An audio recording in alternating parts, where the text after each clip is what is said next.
Do the trashy pulp novels of the world have anything to offer? Are bestsellers all they're cracked up to be? Here at Terrible Book Club, we explore whether you really can judge a book by its cover, or its ridiculous synopsis. You ever passed a book and thought, ugh, who's reading this? We probably are.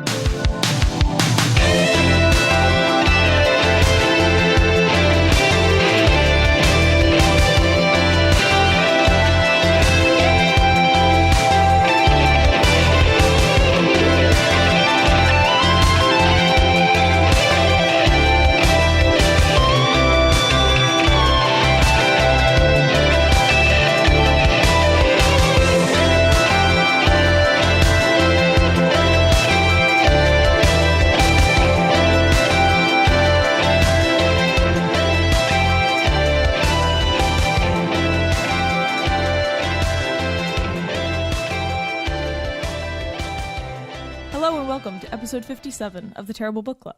I'm Paris, and this is Chris. Hi, Paris. Hey, Chris. So, if this is the first time you're listening to the show, what we do here at the Terrible Book Club is we read books that we assume will be bad based on their cover, title, summary, or some combination of the three.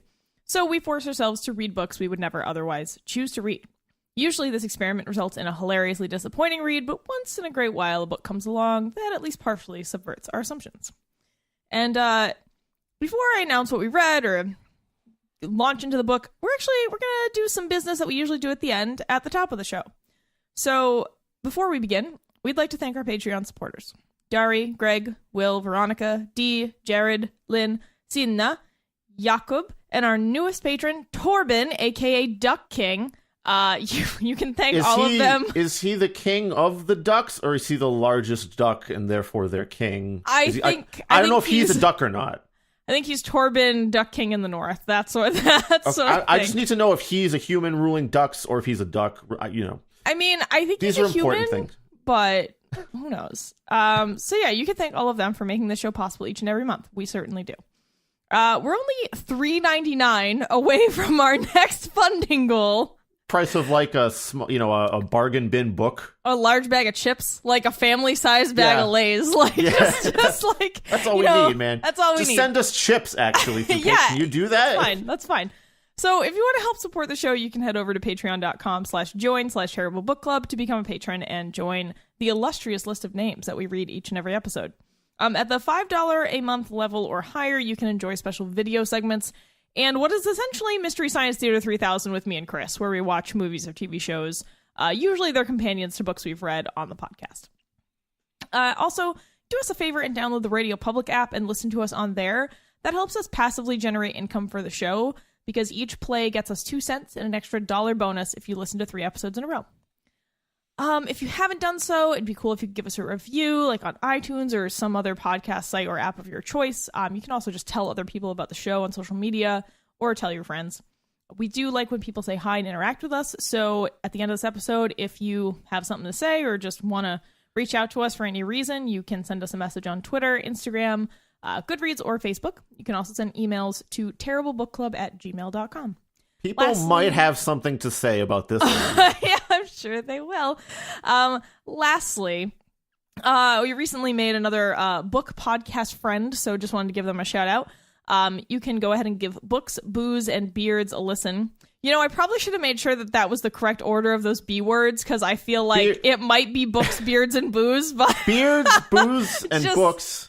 And books other and beards and and other B words. Some order. Just look for any combination you can of those 3 words. I'm sure.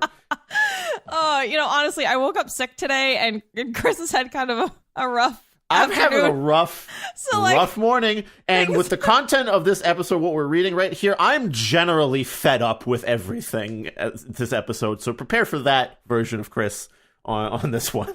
But anyway, check out the Triple B's there. They're another book review show, and they have covered some more popular books that we haven't. Like, they did Ready Player One, and I enjoyed listening to that one. So, give them a shot when you're tired of the Terrible Book Club. So, this time... we did something special, kinda? Yeah, we did. So, today, for episode 57, we read The Mueller Report, the report on the investigation into Russian interference in the 2016 U.S. presidential election by Robert S. Mueller III. And this is the first time we've read a report, so that's the first. Yeah, I haven't read a report since college, maybe, which was a decade ago. I mean, I read stuff like this. Maybe not exactly like this. I don't read special counsel Really? reports. I'm not sitting here with the Star Report like at night. But I read kind of academic shit all the time, and so I'm this doesn't faze me. But I was like engrossed by it, and Chris was not. Look, man, I'm not really like an academic reader. I don't read much nonfiction. I stopped reading like studies, like proper, like going into the abstracts of like reading through the studies in college. Definitely. I haven't written like a written report since then. I haven't been in a math class since like high school. Oh boy. I'm a creative type. I make music and I talk about that kind of stuff. That's what I like to do. And the report also, I just want to say, it's not like this is a bunch of legalese or anything that's like tough to parse.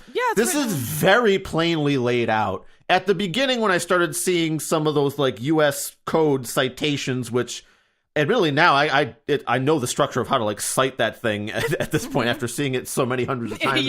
Yeah. At first, my eyes were kind of glazing over seeing that, but then as I went in further, it's honestly just an extremely plainly laid out sequence of events of what's been going on for like the past 3 or 4 years, essentially. Yeah. And before we continue, for content warnings, I mean, other than our usual barnyard language, there's only one thing we're going to talk about that might be a little sensitive, but otherwise it's you're only going to get a handful of dick jokes out of us this week. Yeah. So, well, praise be to Mueller. Well, let's see first. Maybe you don't know what I got planned for this one. Yeah, I don't know that you've seen all of my notes either, so we'll see. But so the summary for the report for those of you. Before you go into this, I feel like this should be read as the style of like a Law and Order intro. So I mean, do you want me to take this one, or do you want who do you think is going to do a better job? Chris, we've already established that you're terrible at reading copy, so I'm pretty sure you got to tag me in on this one. All right, but I don't know, make it sound a little. It sounds a little, Law and Order spinoff to me. Okay. Well, I had practice on that with the Special Witches Unit last episode. True. So, all right. So the summary is thus: the Special Counsel investigation, also referred to as the Mueller probe or Mueller investigation, is a United States law enforcement and counterintelligence investigation of the Russian government's efforts to interfere in the 2016 presidential election. This investigation includes any possible links or coordination between Donald Trump's presidential campaign and the Russian government, and any matters that arose or may arise directly from that investigation. The investigation, since it began on May 17, 2017, has been conducted by the United States Department of Justice Special Counsel's Office, headed by Robert Mueller, a Republican and former director of the Federal Bureau of Investigation. This book chronicles the legal actions Mueller has taken against Trump's associates in the 2016 presidential elections, and his reasoning behind those actions. It should be noted that 14 other cases uncovered during the investigation were referred to outside counsel since their subject matter was beyond the bounds of this investigation. How many times did I just say investigation?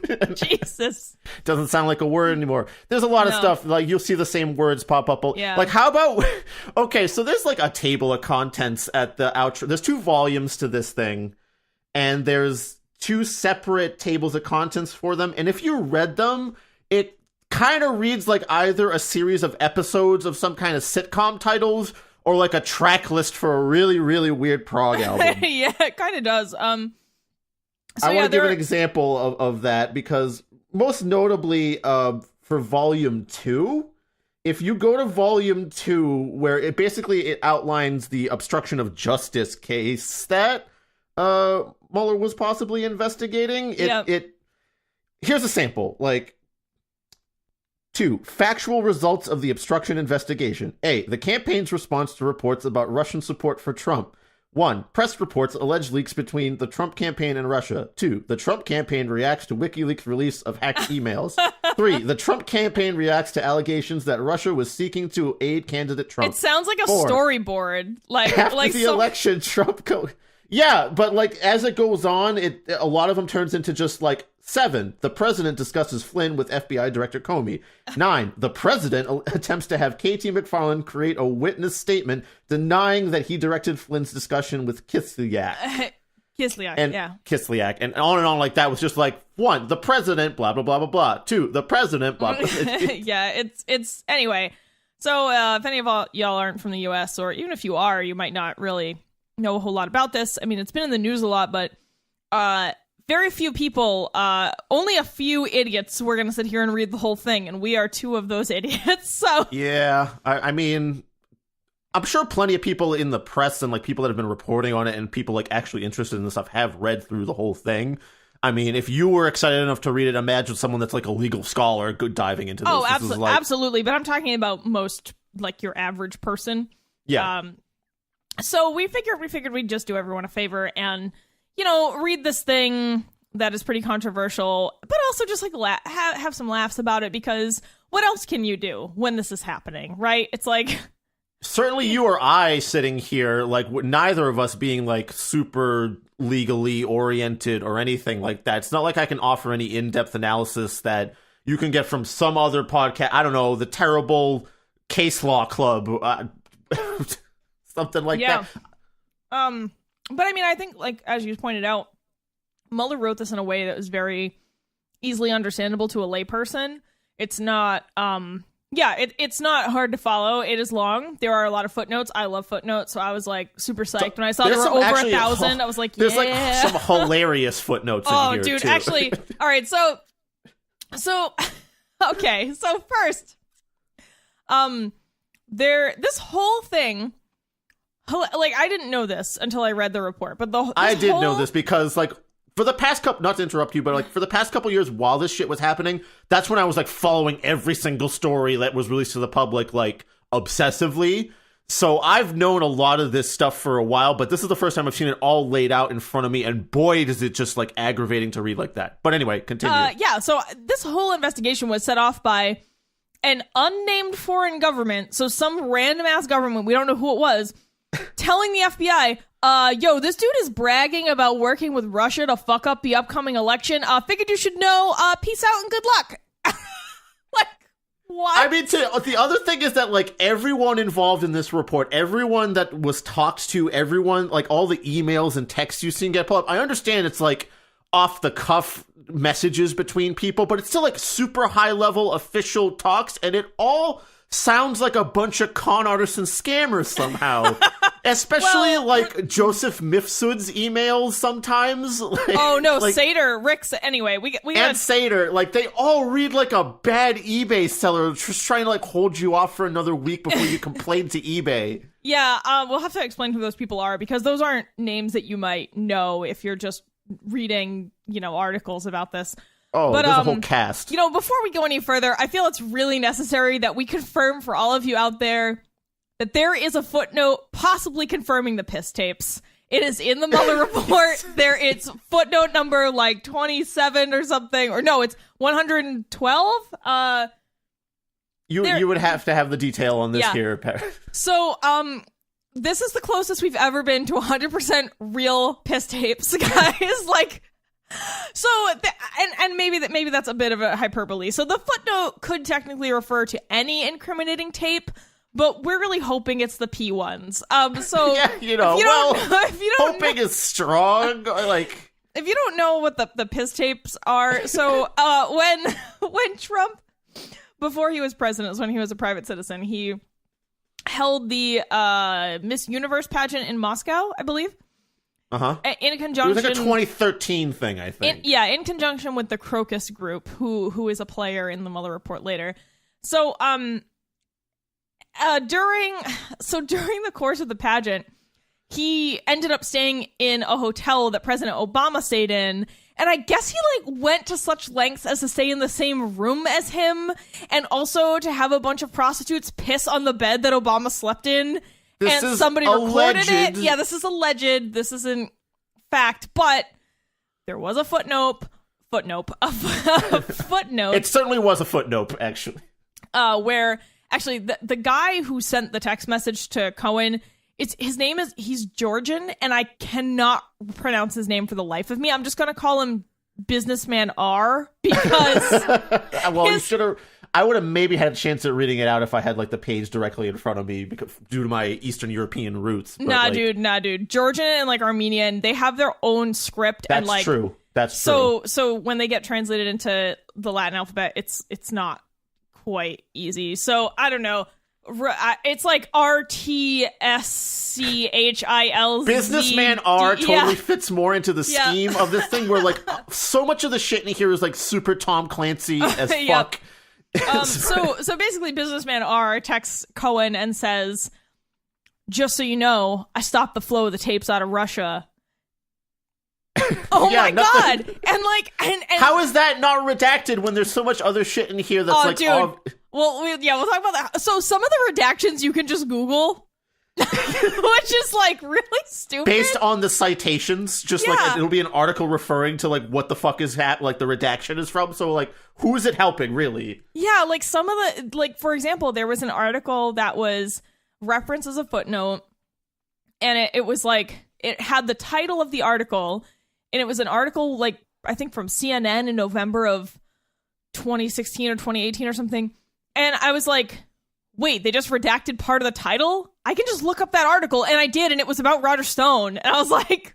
There seems to be a lot of, like, half-ass redacting in terms of Roger Stone, because I feel like some of the ones, especially earlier on, like, because the first volume is just all about the possible Russian election interference and connections to the Trump campaign. And there were so many redactions that I was like, this is just Roger Stone interacting with WikiLeaks, right? Yeah, like that's what really all this redaction is. Yeah. But then Roger Stone is just mentioned by name a couple other times throughout too. So I don't know, maybe it's just sloppy redacting. Also you can tell by like the physical length of the redaction if it's probably Roger Stone, because it's like a really short one. Yeah, his like name would fit in there.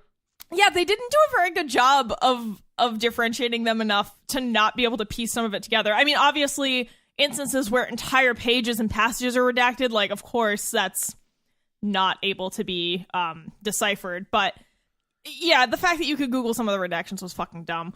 But anyway, the piss tape thing, so allegedly there's this tape out there of, like, Trump with a bunch of prostitutes pissing on a bed in a Moscow hotel room.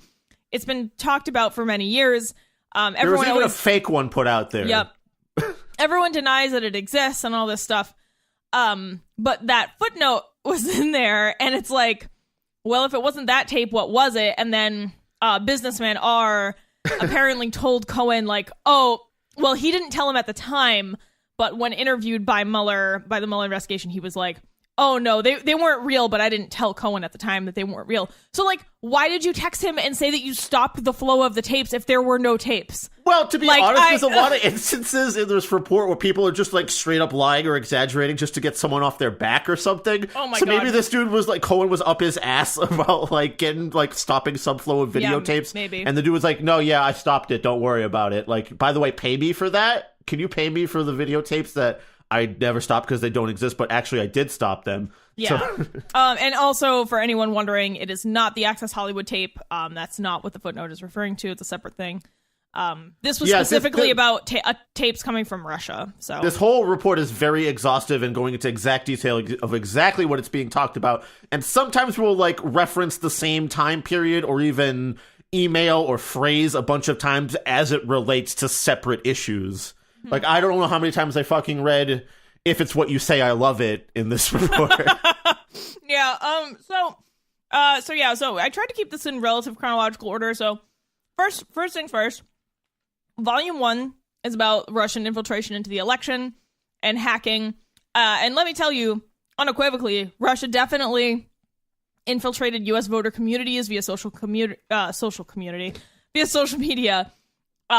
And they definitely, in conjunction with like WikiLeaks. Well, they hacked into shit and then gave it to WikiLeaks, basically. The GRU hacked into the DNC's private email servers to release John Podesta's emails. People don't know what the GRU is, Chris. You can't just say that without telling people what it is. Russian intelligence, like Russian CIA. Yeah. Like that's all. That's really what it comes down to. And they to obtain a bunch of John Podesta's emails. He's a high-ranking official in the DNC and generally in like Democratic campaigns. They got it through some like spear phishing email campaigns, which is when basically you send like a fake email posing as some other company or thing asking for someone's login information, and idiots will click on it. Dude, it happens all the time. It happens all the time. That's like, I guess it happened to John Podesta. He got sent some like, oh, your Taco Bell account needs an update. He was log like, in for your free gorditas. Yeah, and people do it all the time because when spearfishing campaigns are really successful because they do such a good job as of like posing as someone that you know, or an they look organization pretty you know. good sometimes. Yeah. So and a lot of people aren't as savvy, you know, as others, so they get tricked by that.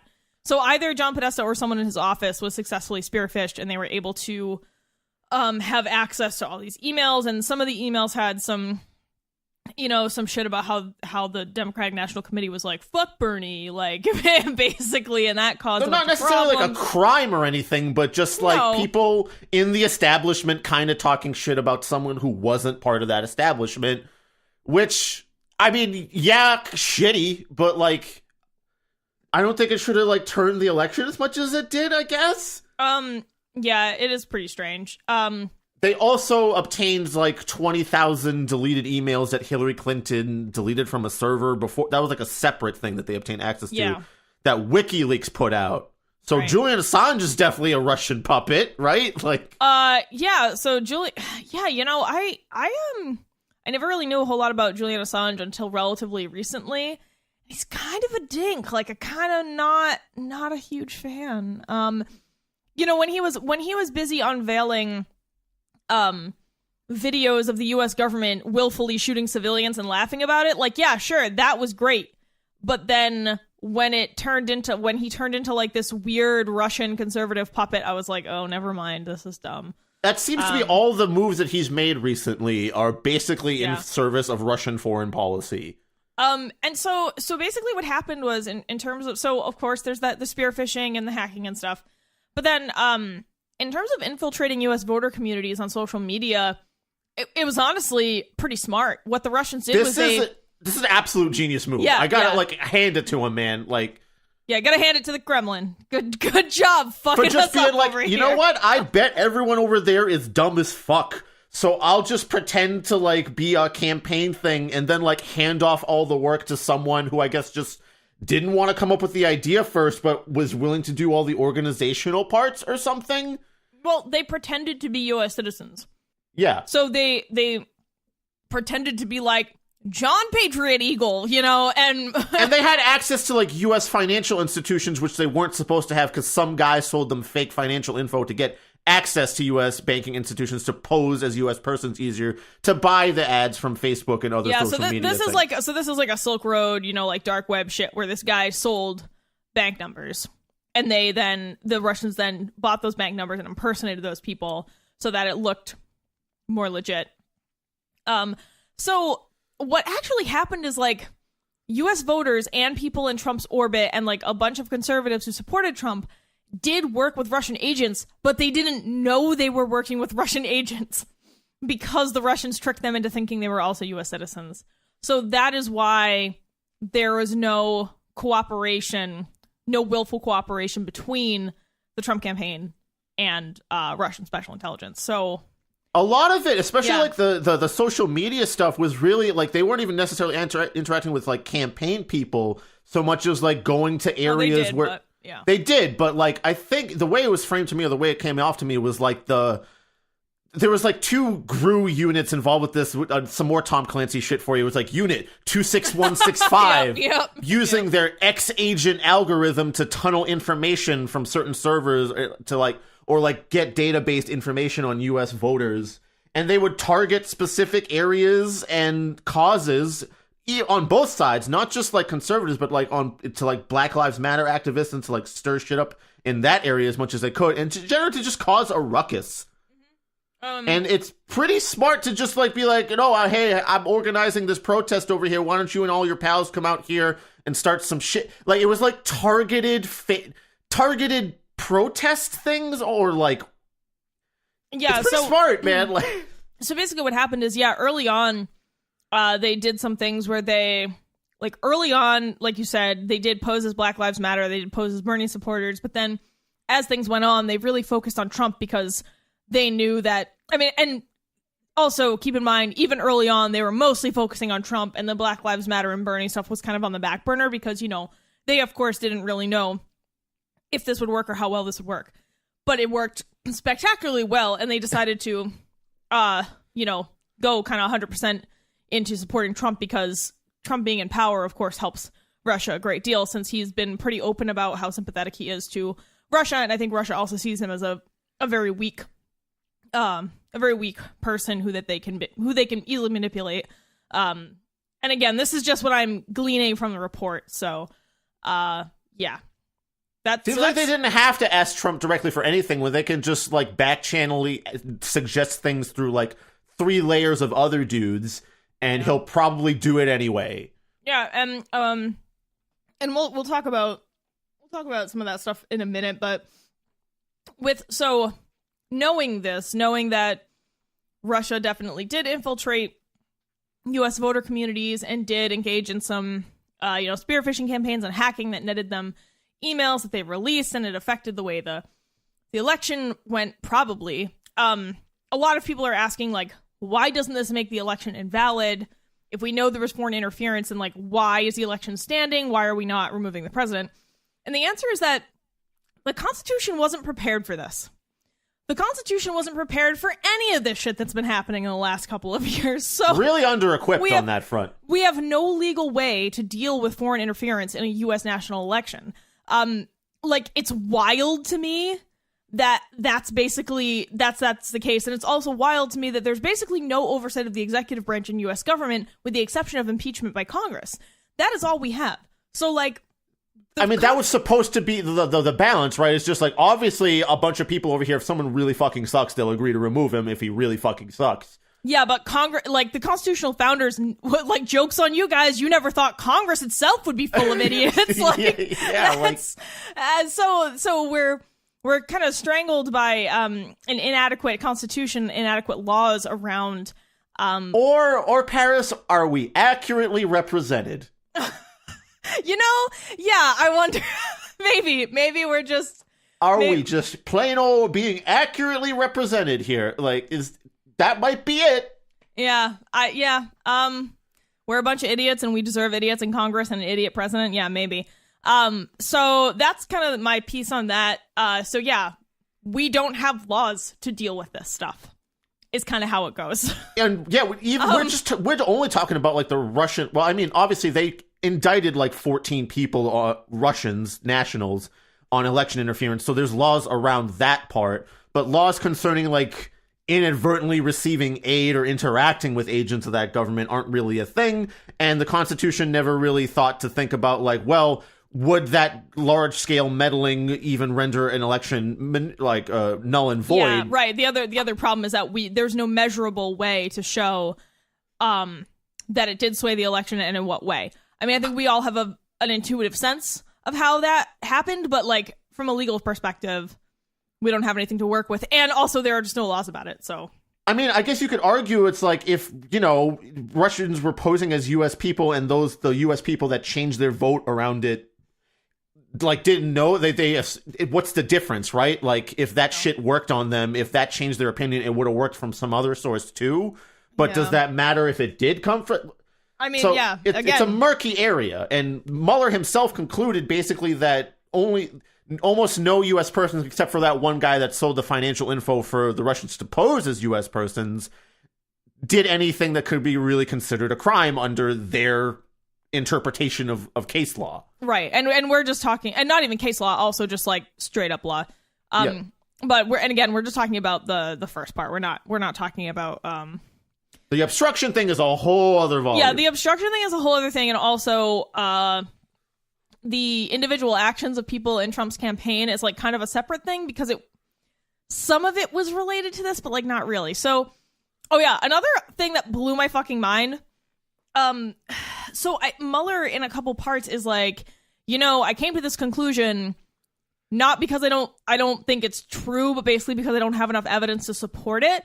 And a couple of times that was because through the investigation, they discovered that a lot of people deleted shit, got new phones, or used encryption, which prevented them from getting, which prevented the Mueller investigation from getting 100% of the truth. And I just can't fucking believe that the U.S. government was defeated by deleting some text. Like, hey, I guess this is like the greatest ad for like WhatsApp and VPNs and shit. If like, the most like highly authorized person to like dig into the asshole of stuff like that. Because boy, did they like get deep into other people's text messages and emails. which I assume were mostly like just lawfully turned over or something. Yeah. But like, yeah, totally. A lot of the times he was just like, yeah, we didn't have enough evidence. We couldn't get access to these messages. We know some messages were sent at this time based on the info we got from the carrier itself, but we cannot see the actual content of those messages, and we can only speculate on what's in there. Yeah, which is fucking crazy to me. Like, I would, in my mind, the IT at the U.S. federal government, like that at that level. I mean, I feel like they could do anything, but apparently not. Just delete your text, guys, and use VPNs. I mean, do you want them to have that ability? Do you want them to have that ability, right? Like, that's... Well, but, like, whenever they catch, like child pornographers and shit, they can always, like, rebuild those hard drives that people have, like, set on fire and thrown in the ocean, and, like... Sometimes, not all the time. I guess I'm just really surprised that, And I guess that's different from, like, encrypting something and then wiping the data off of that. And then, like, if that data got overwritten 1,000 times over, then that state in the hard drive probably wasn't saved or any, you know. Right. If a server's rewriting info thousands of times a week or whatever, eventually that data that was used to be there that got deleted is definitely overwritten 1,000 times. No, I know. It just really blew my mind that people were thwarted by VPNs and, like, getting a new phone. I don't know, maybe like Robert Mueller's IT team wasn't all up to it. Like, they lied on a resume or something. And you also, like, there are also moments in the report where Mueller's like, yeah, I could have subpoenaed this, but, like, it would have just taken too long. So fuck it. So I didn't. Like that. I mean, sometimes it reads like he was just, like, done with a lot of shit and just, like, wanted to go home and do whatever the fuck Robert Mueller does when he gets home to relax or, like, try to blow off steam. Like, his basement full of, like, model trains that he's, like, it's the only thing in his life that has order. Oh my god. What do you think Robert Mueller's, like, blow-off steam hobby is? Oh, I hope it's making model trains, because that's, like, really wholesome. It's not just, like, he has a massive hentai addiction or something. No. Like, he just goes home, he's just, like, he turns the computer on, shuts the door, locks his wife out. I was like, it was bad today, Martha. Gotta be alone with my waifu pillow. Don't touch the Dakimakura, please. The other thing that I learned from reading this report is that I always thought that, like, it didn't matter if you knew whether or not something was illegal. Like, if you did the illegal thing, like, you were fucked. But apparently some laws require that you know it's illegal, like, before they can prosecute you for it. And I was like, that seems like a misstep. Like... It's a lot of the stuff involving Trump campaign people communicating with Russians. Like, a lot of the time, Mueller was like, well, you need to be willfully doing the crime of this. And I was like, really? Yeah. Isn't that crazy? Yeah. So, like, some things he was unable to come to a conclusion on and convict people because he felt that there wasn't enough intent because certain laws require intent. And I was like, wow. I had no idea. That's nuts. Honestly, man, I'm going to be honest with you. It really feels to me like our legal system is set up to heavily punish people for crimes that are mostly done by poorer folk and to heavily let people off the hook when it's like white-collar shit like this. Oh, absolutely. I mean, if this report tells you anything, it's that our government and legal system is totally broken. It's a hot garbage fire. It's like that tire fire that has been burning for 150 years. Like, that's basically what our government is. Because somehow it keeps trucking along, but, like, boy, he only defrauded us of millions of dollars. Oh, he only fucked with, like, the election of, like, one of the most powerful people in the world. Without, not a big deal. Yeah, like, it's insane. I was also a little confused. So when Robert Mueller was talking about his definitions of collusion and cooperation, so he uses Black's Law Dictionary definitions, and throughout a lot of this, it's like a famous legal text. Basically, like, he was saying that he's using conspiracy rather than collusion because most laws don't refer to collusion, they refer to conspiracy. So, like, he was actually, you could tell he was, like, actually pretty salty about the press constantly using collusion. He was like, God damn it, that's not, it's not a legal press, it's not a legal word. A couple of whole paragraphs about him being, like, a very, like, nitpicky, like, legal scholar, semantic kind of thing. Like, that one player at the D&D table that, like, always has to, like, super clarify exactly how dice rolls are calculated. Yeah, like you can't That's use Robert Mueller. Robert Mueller at a D&D table is like, actually, if you look at page 157 of the Dungeon Master's Manual, you're supposed to be applying superior cover over here because the troll can see me from the ridge, but he's still only looking just over the log. You should give me the +2 bonus on my roll, David. Yes, exactly. Yeah, Robert Mueller is the D&D rules lawyer. Absolutely. That is what is happening. But anyway... Did you collude with the paladin to get a good roll? Mueller uses Black's Law Dictionary definition of conspiracy, and that's what he was using to evaluate whether the Trump campaign conspired with Russia. So conspiracy is defined by Black's Law Dictionary as an agreement between two or more persons to defraud another by the forms of law or to employ such forms as means of accomplishing some unlawful object. So he was adamant that he was investigating conspiracy and not collusion because collusion isn't really a thing in law, I guess. And he seemed pretty annoyed. Show me in the dungeon. Show me in the player's handbook where it is, Dave, and I'll acquiesce. But I'm telling you. So anyway, when he's talking about conspiracy, in the more detailed section, you know, I was the dictionary definition stuff I was pulling from a footnote, but in the larger section, he's talking about how the agreement can be either direct or tacit. And I was confused that he didn't consider the day when Trump gave a speech and said, "Hey, Russia, can you find Hillary's 30,000 emails?" And then Russia did. Like, I was really surprised that he didn't consider that tacit agreement. Right? Some of his reasoning is like, well, it was in public view, which isn't usually what happens with like conspiracy. With conspiracy, right? You assume you'd want to hide that, and he was like, in this case, maybe because it's in public view, it doesn't really constitute a tacit agreement, but I think it kind of does. Yeah. Because Trump definitely knew Russian things were in his orbit and shit, right? Yeah, like he wasn't that isolated, because Trump Jr. definitely knew Russians were giving him hopefully some kind of dirt on Hillary when he set up that Trump Tower meeting. Yeah, so like, interestingly, a lot of people... There were a lot of smaller players who tried to get the Trump campaign more openly involved with Russia. But like a lot of them, though. Yeah, like a lot. There were a lot. But interestingly, it seemed like everybody was mostly smart enough to turn down those like direct overtures. Like, for example, when people were like, "Yo, you got to bring Trump to meet with Putin," like before he's even confirmed as the Republican candidate, and everyone was like, "I don't know, man. That seems a little much, right?" I might have to give the campaign workers a little bit more credit than I was giving them at the time. Yeah. So, like, I was surprised, actually, that... But again, that being said, they definitely got taken in by the more, like, surreptitious overtures that people made. Can we talk about Felix Sater? Okay. I was going to say a different thing, but yeah, let's start with Felix. Okay, so Felix Sater is he's a real estate advisor who... has worked with a lot of Russians on U.S. properties.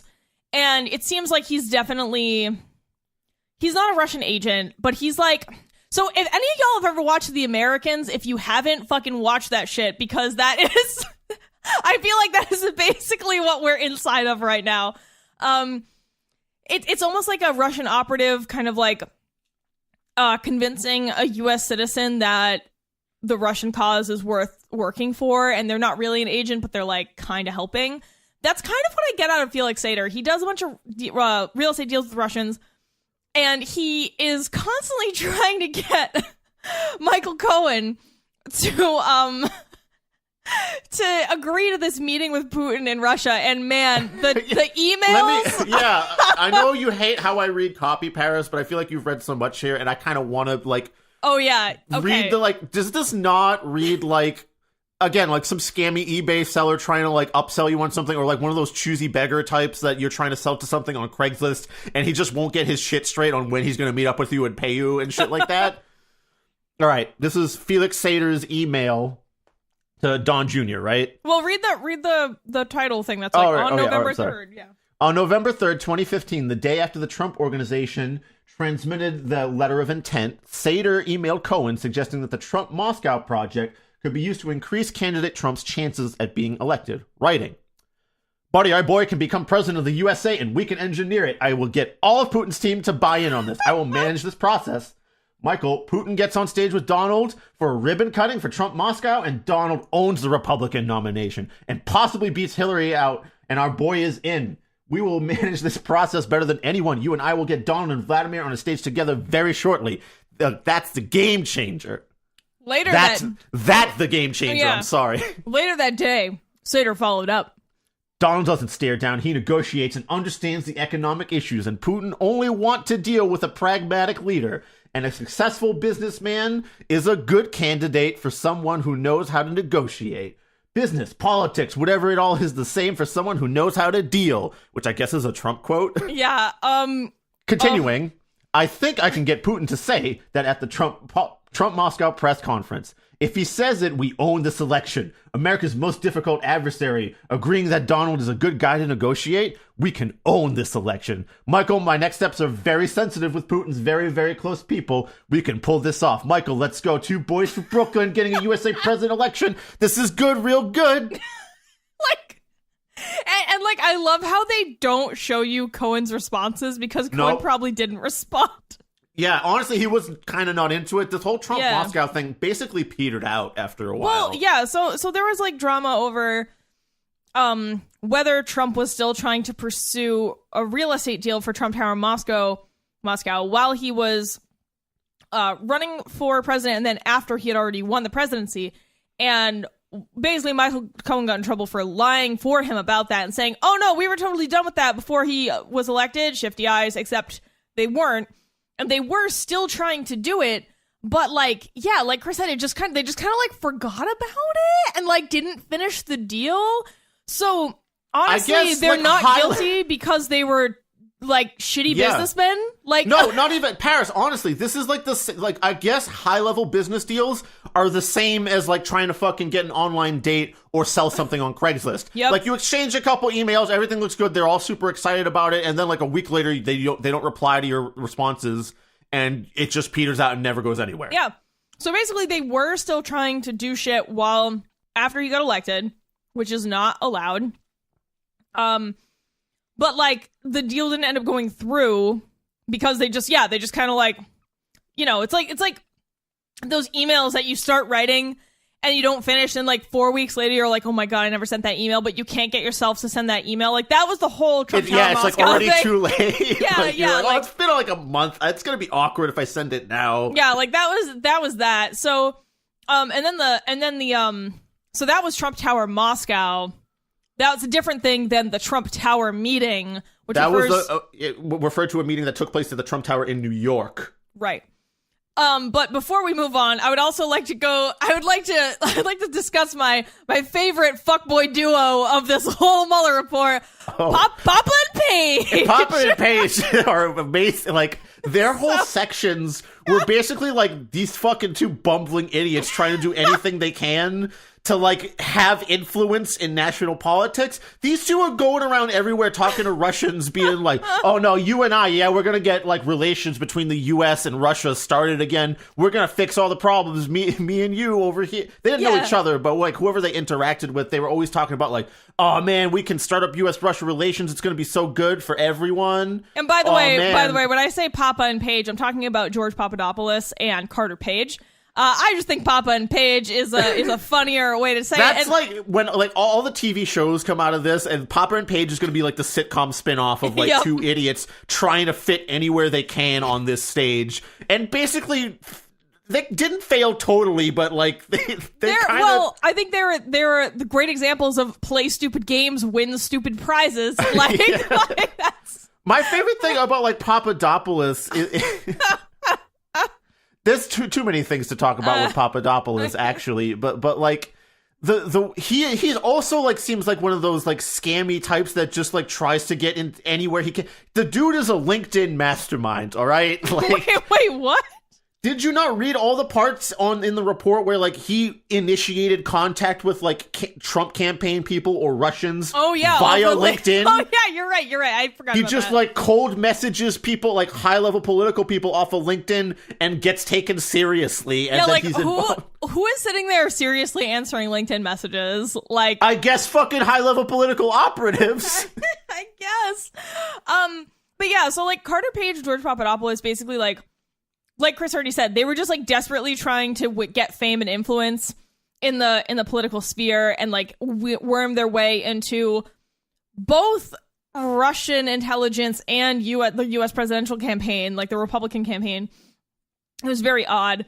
Yeah, and it didn't work out for either of them. Like, Papadopoulos got fired, Page got fired because they were, like, too pro-Russia, and the Republican, Trump's campaign was like, oh, man, we gotta get rid of these dudes. Like, they're obviously too pro-Russia, which, like, in their defense was the right call,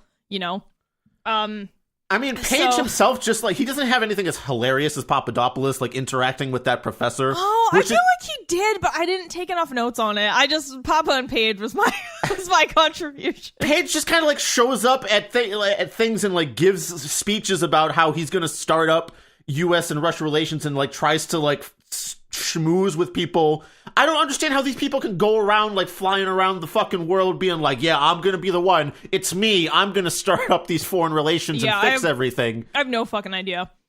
I have no idea. That dude, and Carter Page, like, didn't he, like, go into serious debt or something because of all of this? I you know what? Probably, there's so many details in here that I forgot some of that. No, I think he, like, spent his life savings or something. I don't know. The passage about Carter Page was pretty early on, so it's a little fuzzy. How about Carter Page's notes, actually? No, those are Papadopoulos' notes. Oh, Those are Papa's notes. These are Papadopoulos' like handwritten notes. We're gonna put these up somewhere so y'all can see them. He was like at a conference about like Russian foreign policy or something like that. And he was like in a meeting about things, and like I'm just gonna read the notes to you verbatim, and you can tell me if you have any idea what he was trying to fucking note down to remember. Wait, are you reading the transcription, or are you actually gonna try to read the fucking notes themselves? I'm reading the transcription. I can't read that fucking chicken scratch story. This is worse than me, a blind person's handwriting. You've read my handwriting before, your Paris. handwriting is fine. It's passable. All right, here we go. September, have an exploratory meeting. Be or lose in September. If allowed, they will blast Mr. Trump. Next line. We want the meeting in London/England. Waleed/Sam, me. No official letter / no message from Trump. They are talking to us. Hyphen, it is a lot of risk. Hyphen, Office of Putin. Hyphen, explore, we are a campaign. Off Israel. Egypt, in all caps. Willingness to meet the PM ep with Waleed/Sam. Hyphen, PM coming. Hyphen, useful to have a session with him. Okay, I'm gonna give my take on the notes themselves. I don't understand what any of that's about, Paris. No, I have no idea. Oh god, I don't even think what is they are talking to us, hyphen, it is a lot of risk, hyphen, Office of Putin, hyphen, explore, we are a campaign. Do you not know you're a campaign? What do you explore? Don't know. Yeah, I think the transcription, it says, like, September. Have a exploratory meeting to or lose in September, and if or hard, they will blast? Yeah, maybe there's blast. Mr. Trump, you're trying to read the hand. This is like reading a doctor's like prescription, but the doctor had a seizure in the middle of giving you the prescription. We want the meeting with apostrophe / Sammy me in London, England. Do official letters. No meeting from Trump. They are falling to ugh in slot of right. Coffee and rum? It is slut of right is what that looks like. Coffee and rum? Explore. We in a rampage. Off Israel? ? Egypt. Witnesses to meet. Actually, that doesn't look like Egypt to me. That looks like Fajert. It looks like FGJRT. Witnesses to meet to FM spy with Waleed Sam, FM. I can't even read the last. So like, what the fuck? Yeah, at this point, he's just trying to cram anything he can into like the bottom of the page. Oh yeah. Oh, and here's the best part: when he was interviewed by the Mueller investigation, he refused to translate the notes that he himself had written. He was like, I don't know what those say. And they were like, are you fucking serious? And he was like, yeah, I don't know. I can't read my own handwriting. I just scribble nonsense to make it look like I'm doing something at high-level official meetings. Like, how was he not held in, like, contempt for that? I mean, I guess because they couldn't prove it, but, like, it's really trying to say you couldn't read any of your notes. I fucking can't. Yeah, it's ridiculous. Yeah, and, like, continuing, like, the Papa Page, Manafort Gates stuff, many of these idiots ended up in jail for lying about stuff, not the stuff itself, which I found hilarious. Like, okay, sure. Honestly, if you really were just honest with them, you would have been fine, probably. Yeah, with the exception of, like, the campaign finance payments and, Manafort's Gates dealings in Ukraine. Yeah. The FARA things that he got indicted for, that's different.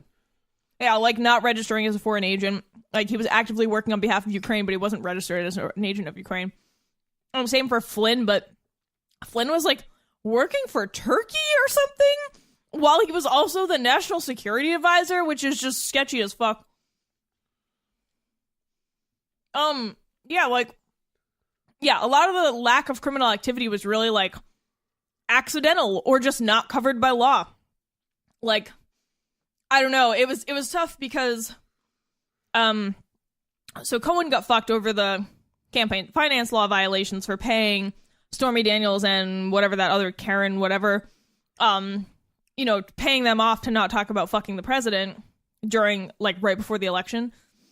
And Mueller was talking about whether campaign finance law actually also applies to, like, the emails and information that the Russians gave or promised to give to the Trump campaign. And basically, he had a really hard time deciding if those things were things of value, largely because they didn't really provide, like, the emails themselves didn't have anything in them that really helped the campaign. And then the other stuff that did help the campaign because people thought there was something in there. I know, but and then the other part was, like, the things that they promised to give to them during the Trump Tower meeting never materialized. So in that case, I could see why he said, okay, that's not a thing of value because it never existed. But yeah, the Clinton emails, you could see that Mueller was, like, fighting with himself while he was writing this, right? He was really trying to figure out basically if the Clinton emails or the other promise stuff that never materialized were considered things of value under campaign finance law. And campaign finance law prohibits monetary donations or things of value, it doesn't define that, from foreign forces to a U.S. political campaign. And Mueller just, like, seemed to really struggle with applying that in this case. So, yeah, I also think that, like, I would still, he also said, like, the intent, if, like, it did, I feel like the intent to try to get those emails should be criminal. Yeah, I feel like you're definitely, yeah, like, you're consulting a foreign force to get something of value for a U.S. political campaign.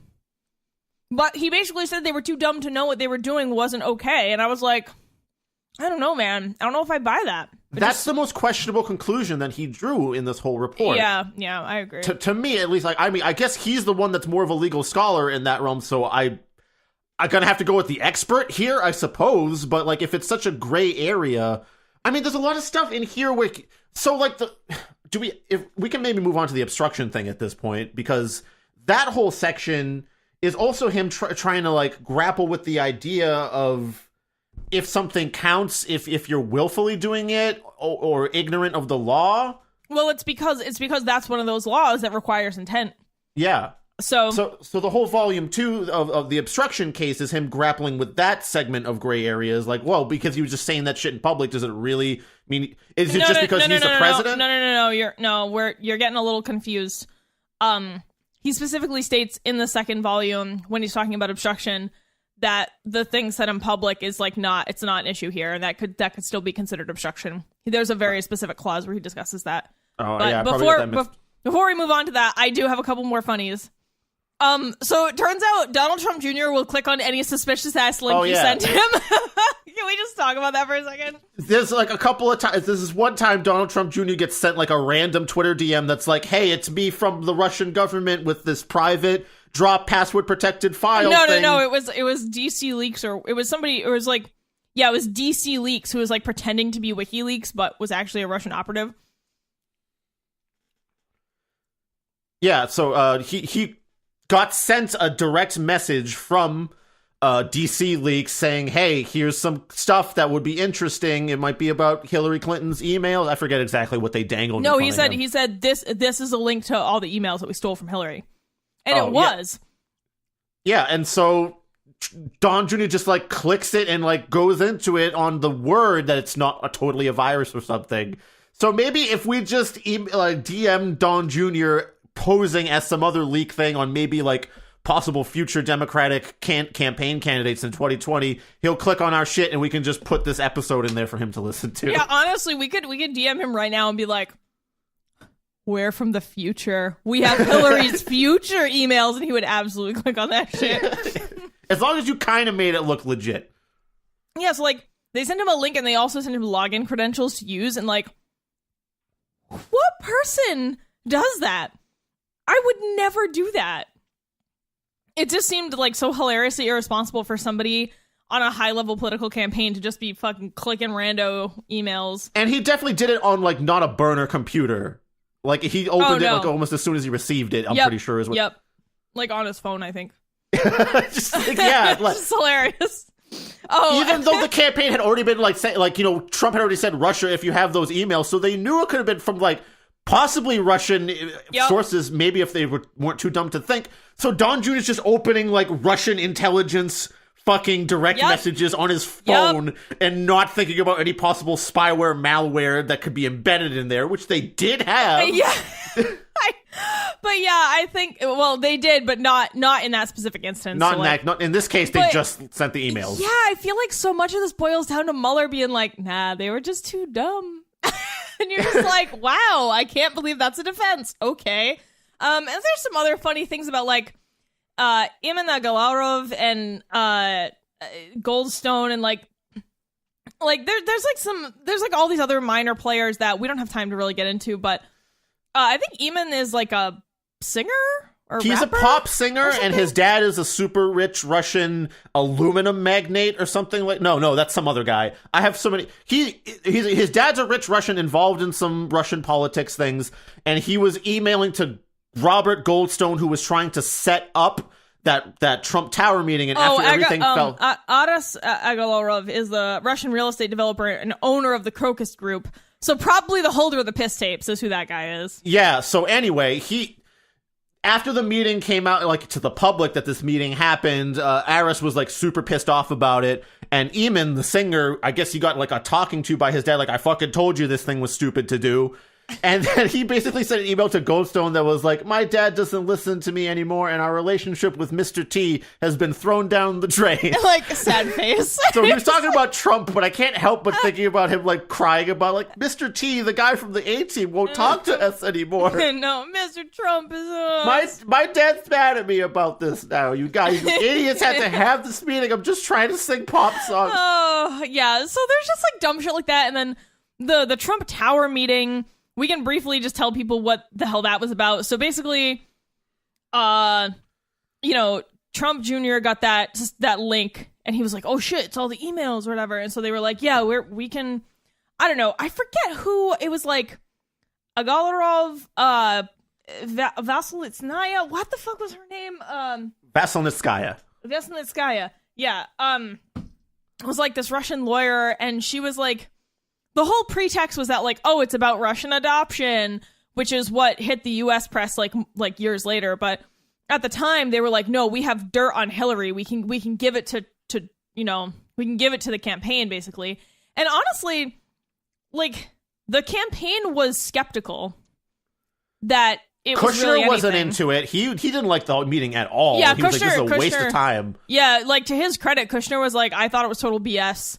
A lot of people did. But he still went. Yeah, he still went, and some other people tried to lie, and like I think, was it Trump Jr. or was it somebody else, like, thought it was credible and then later tried to lie to Mueller about it and be like, no, I thought it was bullshit. And Mueller was like, nah, but these emails show otherwise. They were like, oh, damn. But yeah, so anyway, they went to this meeting and it was like this Russian lawyer and a couple of other Russians and members of the campaign, but they didn't actually give them anything at the meeting. They like promised stuff and they knew like they probably didn't have anything there. And the lawyer then started talking about the Magnitsky Act, which is basically a series of sanctions on high-level Russian oligarchs and institutions, like a freeze on their assets in the U.S. because of their involvement in like previous things. It wasn't the election meddling. That was a separate sanction that Obama put on. Right. Which was a whole other obstruction of justice thing, possibly. But the Magnitsky Act was designed to place sanctions on Russian entities for their involvement in some shady shit. And the Russian lawyer was trying to like get a guarantee that policy would be reversed once Trump was in office in trade for this dirt that she did not bring to the meeting. Yeah. So basically at that point, the campaign was like, fuck this. They don't even have anything. And they didn't think anything more about it. And honestly, like, yeah, I would. But then when it became clear that the emails relating to the meeting were about to become public because I forget why they got subpoenaed by somebody. I don't remember. It was like a New York Times article. Yeah. Somehow somebody got, I don't remember if they were subpoenaed or if somebody just got them. But yeah, there was a Times article about to come out about it. And they contacted them ahead of time and was like, hey, do you want to respond to this? And, you know, Trump was like, no, we're not going to respond to it. And everyone was like, no, we probably should. This looks bad. But basically, like, Trump Jr. crafted this statement and had his dad look over it. And Trump was like, no, just say it was about Russian adoptions. And Trump Jr. was like, Dad, they're obviously going to catch us in a lie. And so Trump Jr. snuck in the word primarily about there was Russian like a adoptions. whole back and forth between like it was like between like Hope Hicks, Don Jr. and a couple other people about like that specific passage so that he could like kind of get away with it. Yeah, they were basically trying. Yeah, they were like, how do we get away with this? Fucking worked, I guess. Yeah, I guess so. And I think you pointed out that some of the redactions are probably legitimate, but a lot of the ones that are labeled personal privacy are just like maybe obscuring Trump's name in relation to whatever's being described, or like, you know, who knows? I don't know. Conceivably, there's like a name in there. Like I don't really know who this could be. Maybe it's just like some super tangential player that they don't want to get like put in the public eye or something like that. But why do that if everyone else in there is like involved in that? I don't understand who these people like. There's 4 different types of redactions. There's harm to ongoing matter, which I think is usually involved with like cases with the Russians that got indicted. No, it's because it relates to one of the other 14 cases that were referred to other offices. Yeah, that's the Russian meddling indictment. No. There's a bunch of other cases outside of the Russian stuff. Oh, well, the Russian stuff is already concluded. Harm to ongoing matter refers to any cases that are still currently in progress. It's basically all the ones that are like blacked out at the end of the document. Yeah, so I don't know what those could be at the moment. Yeah, well, I think some of them are definitely Roger Stone. I definitely know that. Even though Roger's name gets like brought up in the clear a bunch of other times, so like why? Yeah, I don't know. There's basically they're all abbreviated sometimes. So you get a lot of harm to ongoing matters and personal privacy. There's a lot of hums and peepees out there, which sounds like the worst sandwich in the world, honestly. Then you have investigative technique, which is, I guess, used to obscure anything that might lead on to, like, how they got that info. Right. And then grand jury is because anything, any testimony in a grand jury is, like, privileged information and it's not publicly available. So anything they got from a grand jury hearing, I guess. But I'm also unclear as to, like, how that works in the grand text of the document, but you know, I don't know. I know that you were like you made a list of redactions that you thought were suspect. I started and then I gave up immediately. So there's like only 2 there that and like I basically said, like, I don't know, maybe they were like comparing dick girths. Like, who knows? They were just like, oh, no one can know about this. No one can know that we were texting about this. Yeah, there are a couple of texts there that I'm like, why is this personally private between these 2 people, even though you're talking about what these 2 were talking about? Maybe it was just because Mueller will like inject sometimes like quotes from at one point so in like good. an interview question, he mentions how someone I was there to quote unquote hype them up about something or like or like when you find out that Mifsud and what was her name? Polonskaya or something. Polonskaya, maybe.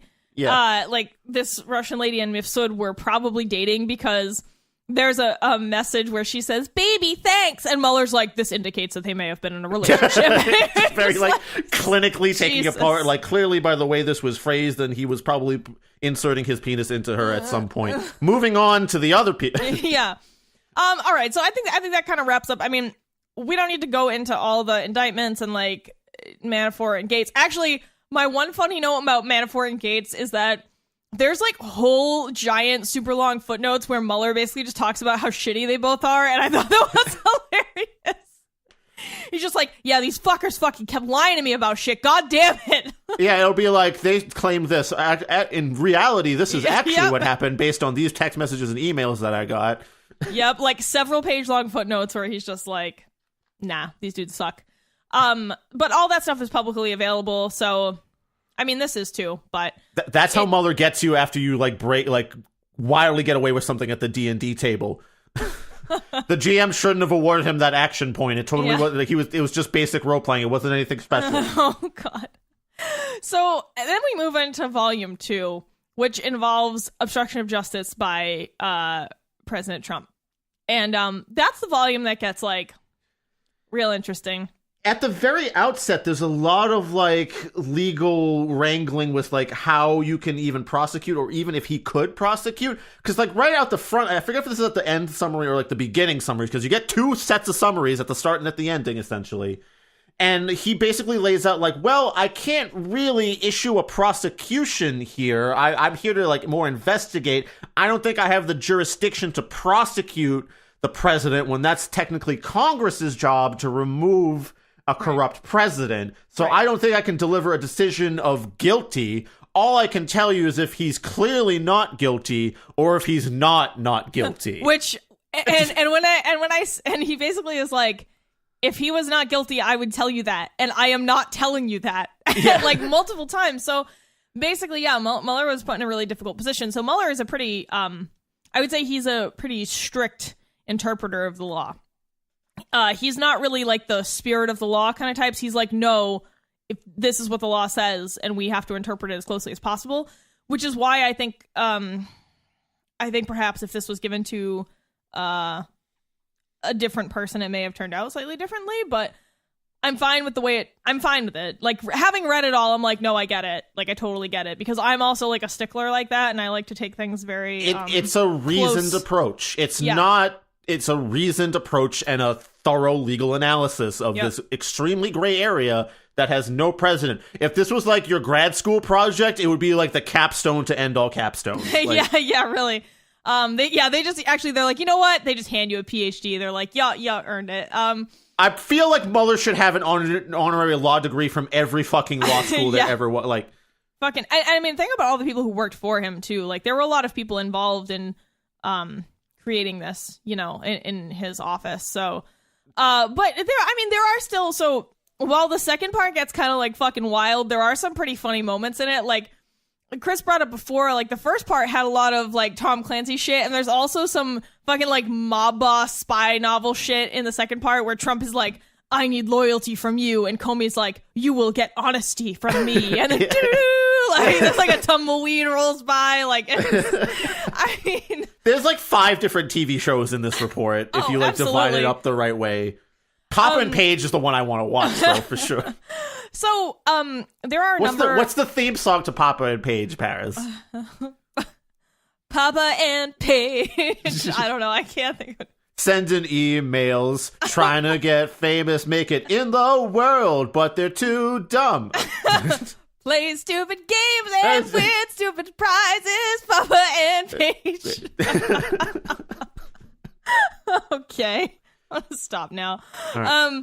So the second part, which tackles the obstruction of justice by the president, so there are a bunch of like kind of like sub issues, but there are core obstruction of justice issues that Mueller tackles in the report, and I'll just go ahead and read them out. So President Trump's conduct in regards to the Flynn investigation, President Trump's conduct in regards to Comey's announcement of the Russia investigation, Comey's firing, efforts to fire Mueller, efforts to curtail Mueller, efforts to prevent disclosure of Trump Tower meeting, efforts to have Sessions take over the Russia investigation, the order to McGahn to deny attempt to fire Mueller, conduct toward Flynn, conduct toward Manafort again, conduct toward redacted individual, probably Stone, conduct toward Cohen again. And he goes into all these things, and like I said, there are like sub-issues in each of those, but those are like the core obstruction issues, and he has to consider, like legally, he has three things to consider. He has to consider, was the act obstructive?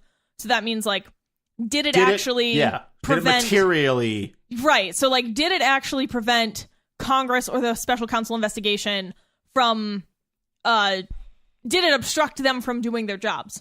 Yeah. So this doesn't apply to concealing information from the public, interestingly. So yeah. Nexus is like whether it happened kind of in conjunction with that thing. So like whether temporarily you could connect those two things, right? Like it'd be one thing if Trump had done something that people considered obstructive, but it happened like months after there was any consequence. Like there has to be a temporal connection. Like it has to happen like there has to be like a causal relationship, right? And then lastly, there's intent, and that's just, whether the intent was obstructive or not. And he I feel like he gets a home run on about a third of these. So that says something. So there's like 4 things that tick all boxes here. You've handily copied and pasted a chart into our notes. Oh yeah, thank you, Kinta Jashik. She made this lovely graphic because I was typing it out and was like, there must be a better way.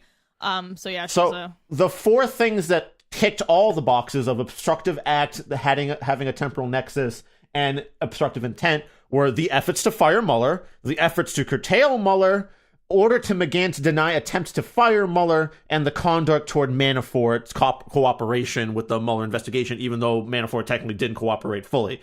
Right. On all those, it's pretty clear that he tried to fuck with the investigation, and it materially impeded them because of these efforts, certain testimonies were harder to get, or, it was just hard. If you fired the dude, obviously that would fuck up the investigation, right? Like, yeah, I mean, and a lot of the ones where he didn't kind of check the 3 boxes, he checked 2. Some were half-checked boxes. Some were like a third checked. So in some cases... Partial credit, Trump is probably the master of getting partial credit and passing just by the hair of his ass. Yeah, and it's like, and in some cases, even though maybe he doesn't give all the 3 checks to a certain action, it's not because that's not what happened. Like, I think I know in my heart that a lot of this was probably an obstructive act, but or was an obstruction of justice, but like he didn't have enough information to prove that. So in a lot of cases where the boxes are half checked or whatever, it's because he offers alternate interpretations of the events. So because sometimes the way that Trump says things or events that transpired, or if there's like missing information, you can construe a set of facts or a set of words in more than one way.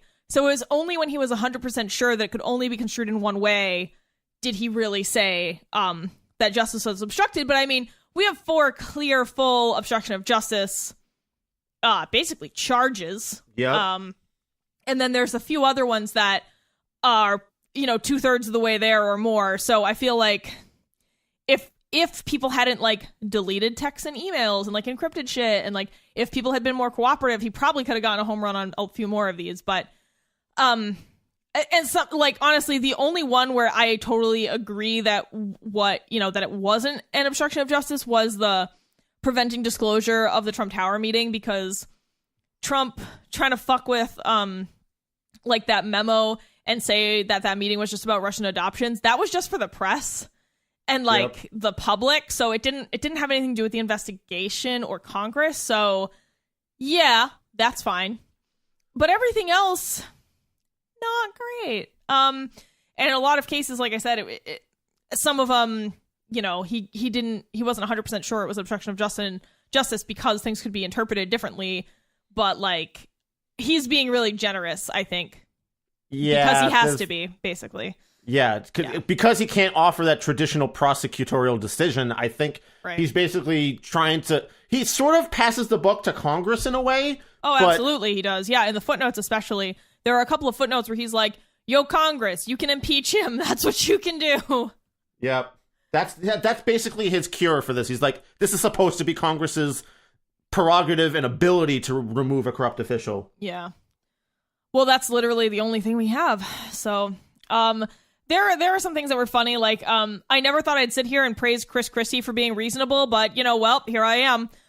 There's some passages where Chris Christie is like dining with Trump and Trump says some inflammatory shit and Chris Christie's like, dude, that's a terrible idea. Don't fucking do that. It was just pretty funny to hear, to see Chris Christie as like a very reasonable, rational person compared to Trump, like where Trump's like, because I think Trump was like, I'm gonna fire Mueller. I forget what they were talking about, or I'm gonna do this, and Chris Christie was like, dude, no, don't. Chris Christie is that. Like kind of petty sometimes, but like not that petty, and he's also not stupid. Yeah. And then fucking Sarah Sanders admitting about her multiple ways of lying. Where she's like, I just said something. It was a slip of the tongue. I said it in the heat of the moment. Fuck you, Sarah Sanders. You're the worst. Just such obvious bullshittery. Like this whole thing from the top to bottom, every person into like the emails sent back and forth between like Trump campaigners and Russian people, all the people involved in the campaign, Trump himself. It's just top to bottom setting off my bullshit detectors all the time. And I don't understand how other people don't get that same sense. I honestly don't know how anyone that works for Trump at the White House, like anyone in his orbit, survives working for him for any period of time.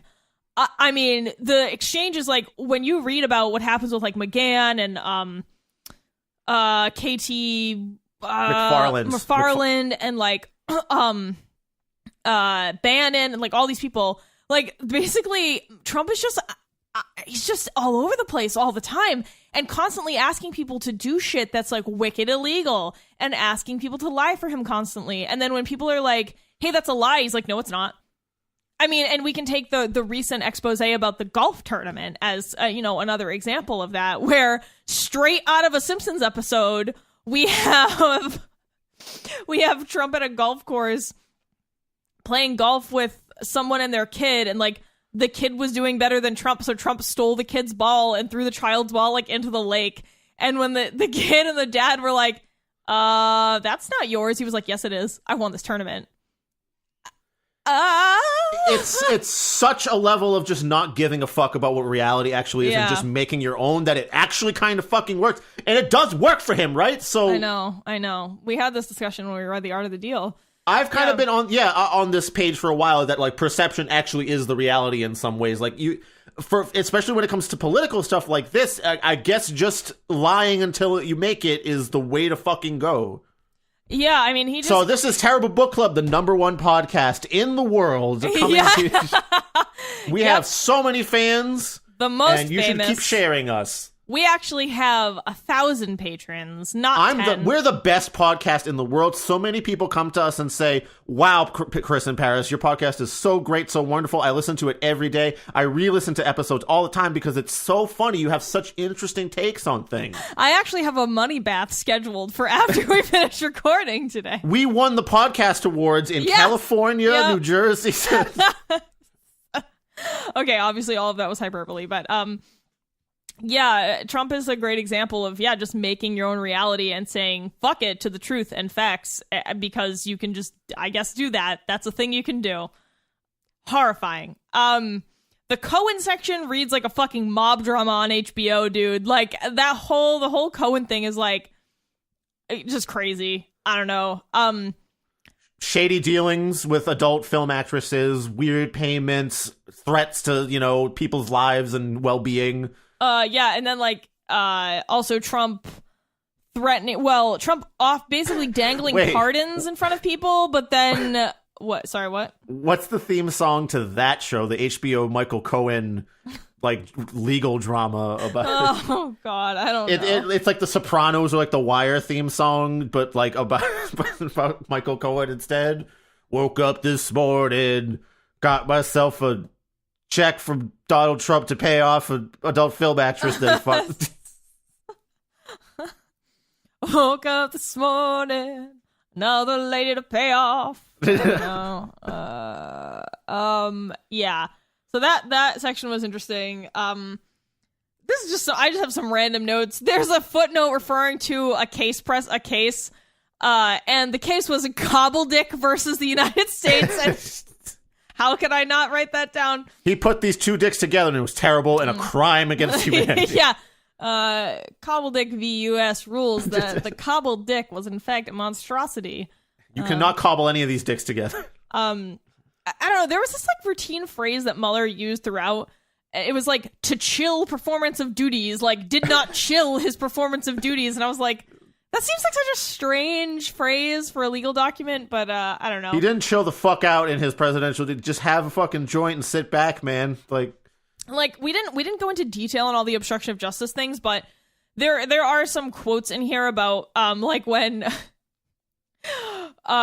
when he fucking found out that the Russia investigation started from Sessions, he slumped back in his chair and said, "That's it. This is the end of my presidency. I'm fucked."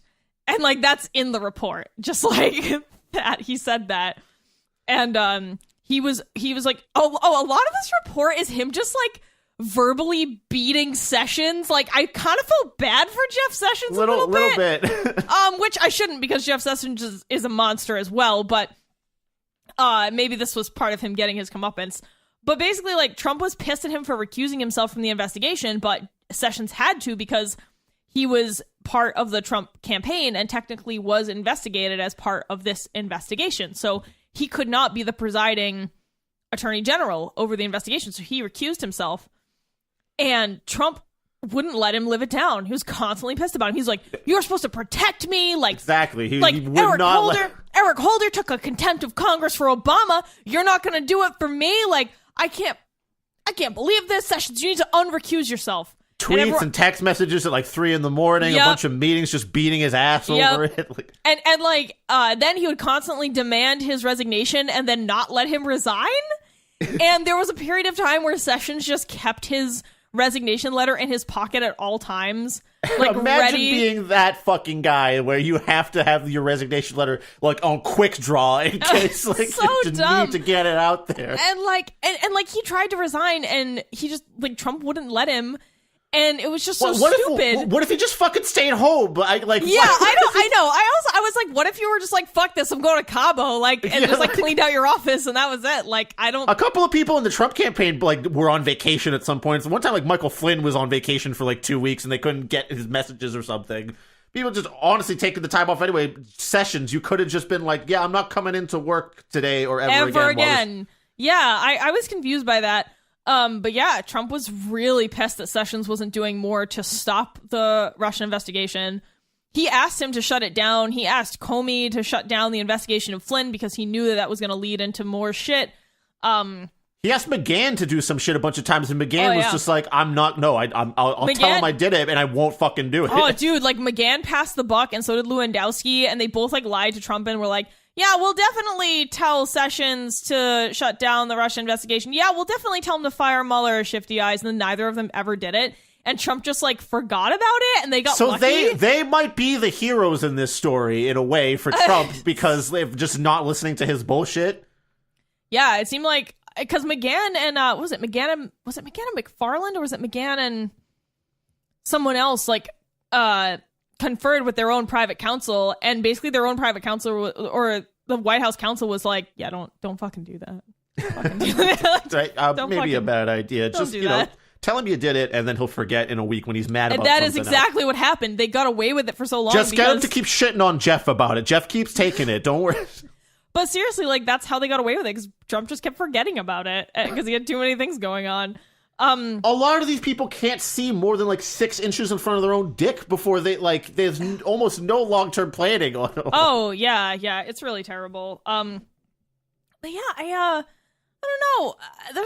It's real bad. I think it's very clear. I think Mueller makes a great case that Trump did obstruct justice, and he makes a pretty good case for instances where he might have obstructed justice. So, I mean, and at the end, the end of the report is basically Mueller being like, LOL, Trump's counsel made some dumb claims, and here's why all of them are wrong, and he definitely broke laws and should be held accountable. Sorry, not sorry, basically, at the end. Like, again, Trump, he kind of goes basically like, he's not guilty, since I can't say guilty since I'm not a prosecutor. Right. So maybe Congress should handle this after they read this report, which is what I think his testimony to Congress is going to basically be, which is supposed to happen at some point soon. And like, because what happened is Trump's legal counsel sent Mueller a bunch of documents that were like, oh, you can't do this for this and this reason. And Mueller refuted all of them in the report. And he was like, yes, I can for this and this and this. And I thought that was great. So I imagine that testimony in a few days, supposedly, will recontextualize maybe a lot of stuff or just confirm what we're saying here. Right. To basically let on that, like, Mueller was he wanted to lay out all the facts, hand it over to Congress, and say, now you guys have the facts, do as you will. Yeah, except Congress is full of idiots. So we don't, like, there's still a Republican majority in the Senate, right? Yep. Yeah. Also, there are appendices. Appendix C lays out all of Trump's written answers because he refused to give a live interview to the special counsel's office.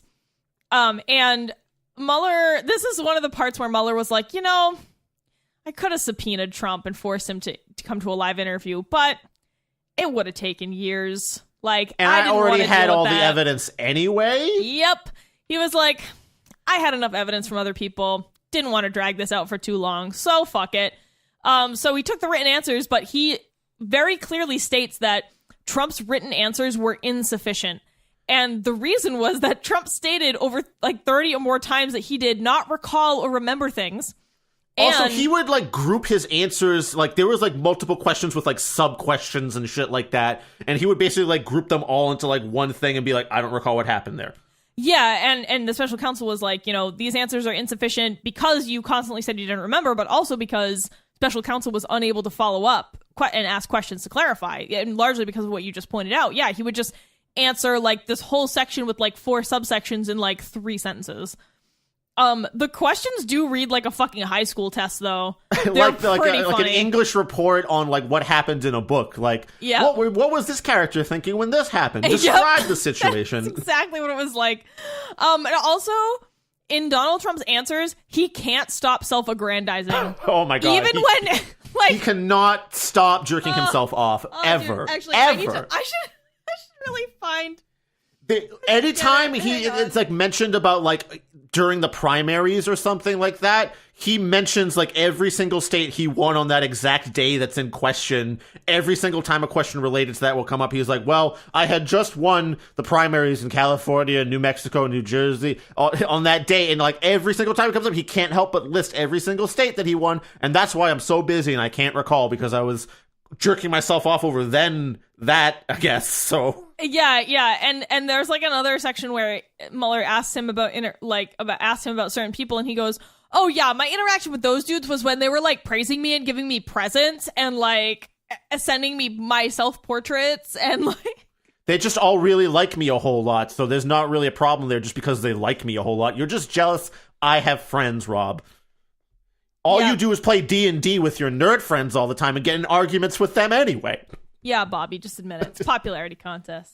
So, yeah, it was just like... Oh, here's Appendix C. Okay.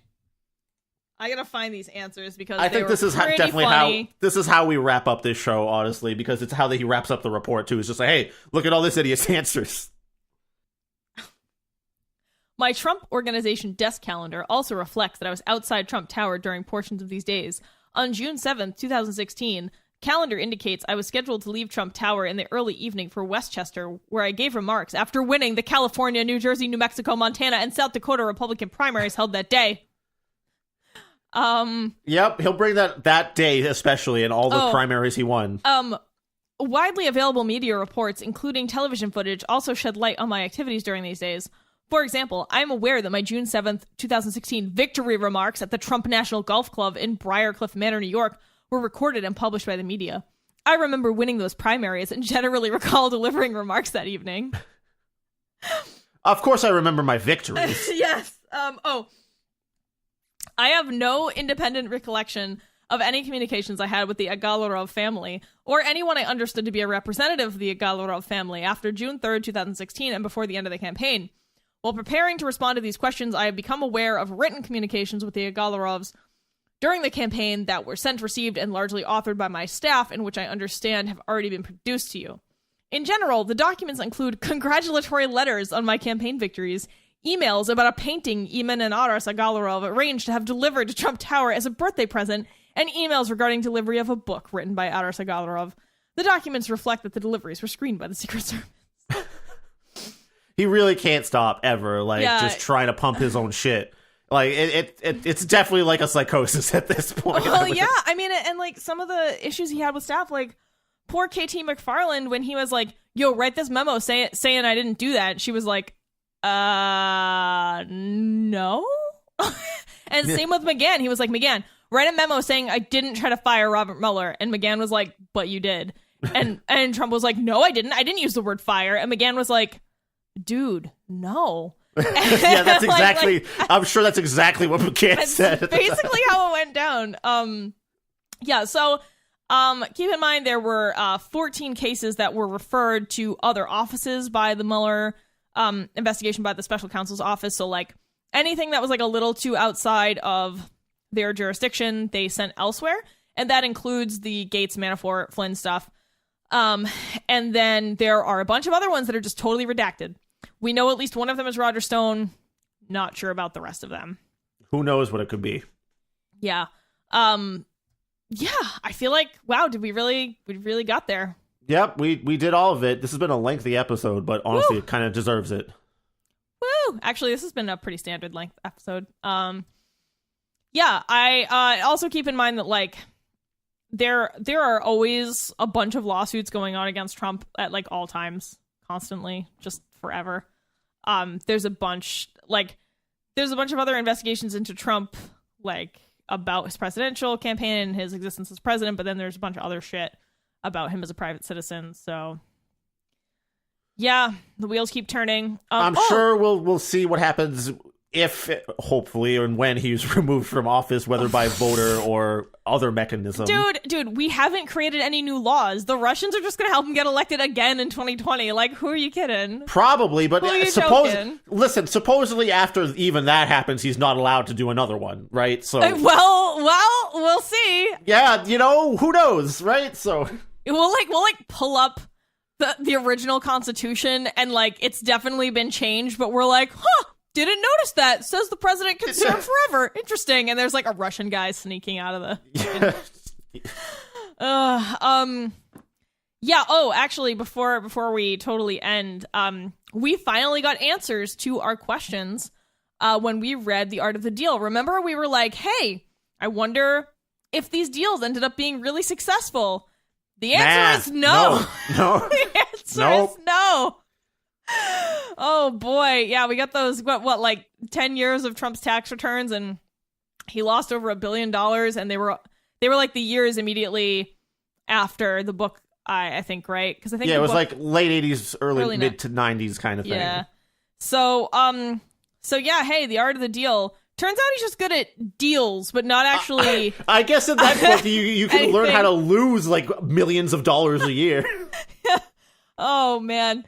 Yeah, I loved it. It's he lost over $1 billion in a period of 10 years and only paid taxes for 8 of those 10 years. And his spin on it has been, that's what a successful businessman does. Yeah, he loses billions of dollars. I fucking fail into the ground as hard as possible, and that is to my advantage, actually. Oh boy. Yeah, and he was basically you lose as much money as possible, so you don't have to pay taxes. And people were like, Are you admitting to tax fraud on Twitter? I think you are.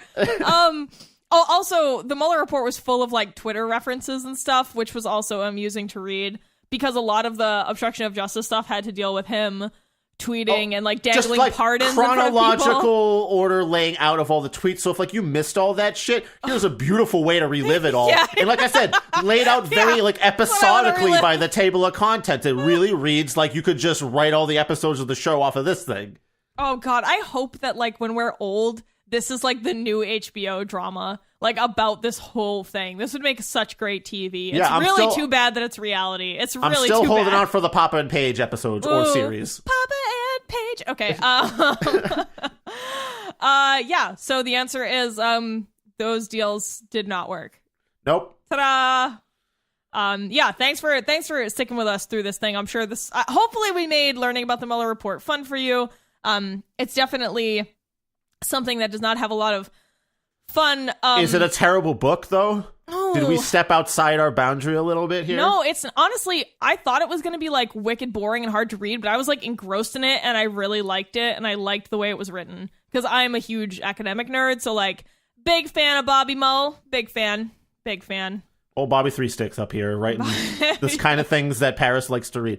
I liked how, honestly, it was written out very succinctly and cleanly. If you need to slog through all the... It's lengthy, but only because so much shit had to be got to or like analyzed. Yeah, and honestly, like, a lot of the length is, like, appendices, and there is a fair amount of shit that's blacked out, so, like, it was 448 pages, but I think, I mean, really, it was probably more like 375, maybe. Yeah, something like that. Yeah, so anyway, yeah, hopefully we made this difficult document somewhat enjoyable for all of you to learn a little bit about. Of course, the Mueller report is publicly available.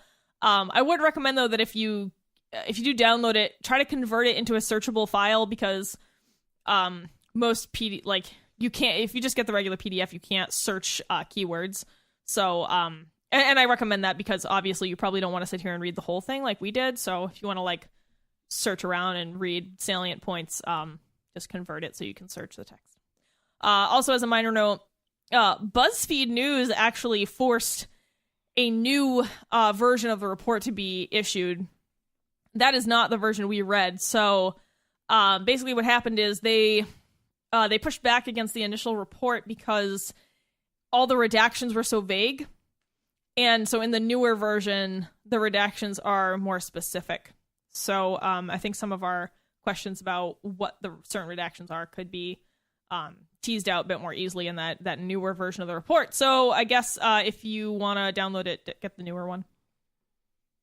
Yep. All right. Well, since we don't have the end of the show wrap up to do over here, since we did it at the top. Yeah, it was weird. Yeah, I don't know. I just felt like changing it up a little bit. So hopefully that was fun. And we'll do we have any other announcements?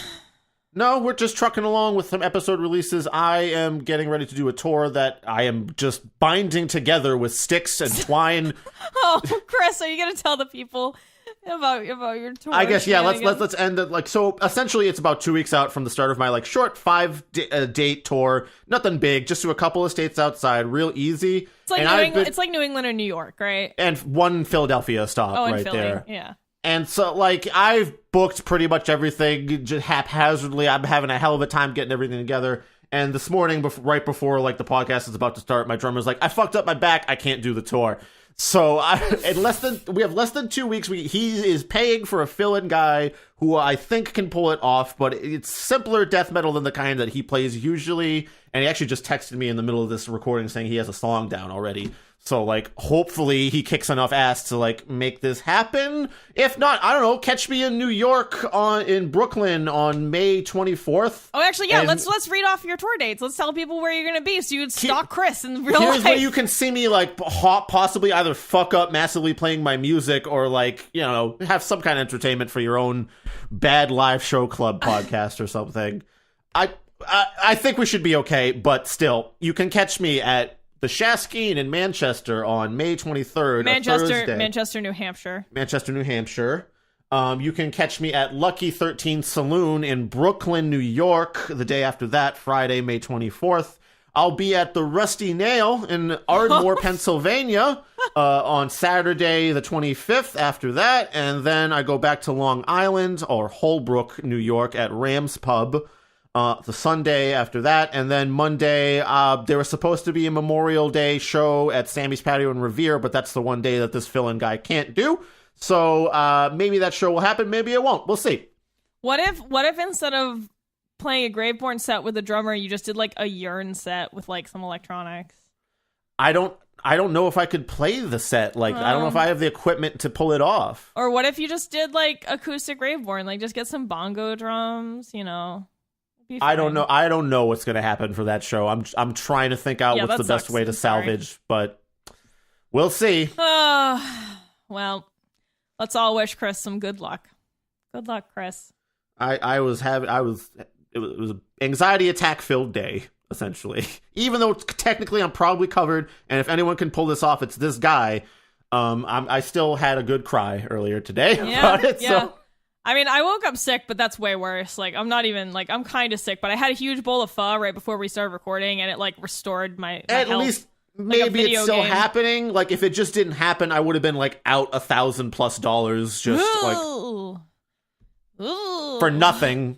So now I'm just at least still paying $1,000 for something to happen. Yeah, there you go. Something's still happening. I'm trying to look at it as like, hey, I'm doing this vacation with my buddies and maybe we'll play some shitty music at night. Maybe it'll be good. Who knows? It'll be fine. I have faith. I mean, it sucks that you can't play that last homecoming show, but like, whatever. You can play the ones that are in other states, which arguably is more important because you want to have good relationships with these bookers that you've never met yet in these venues. So. I don't even know if I'm going to be doing live shows after this fiasco, to be honest with you. We'll see. At most, I'm definitely on board for like filling in for people's bands once in a while. That I am fine with, but I have to really rethink after, you know, everything comes out how this is going to shake out. Oh, yeah, that sounds like some heavy stuff, Chris. I'm sorry. Good luck with keeping Graveborn born. Graveborn will still be around. It's just a matter of what kind of a project it'll be. Yeah, what incarnation. Yeah. All right, well, that's why, you know, I was having kind of a rough day, and then I had to do this thing, so that's how I was fed up in general, but maybe this cleared the air a little bit here. Yeah, so thanks for listening, and we will see you in 2 weeks, as per usual. All right, bye, Paris. Bye, Chris.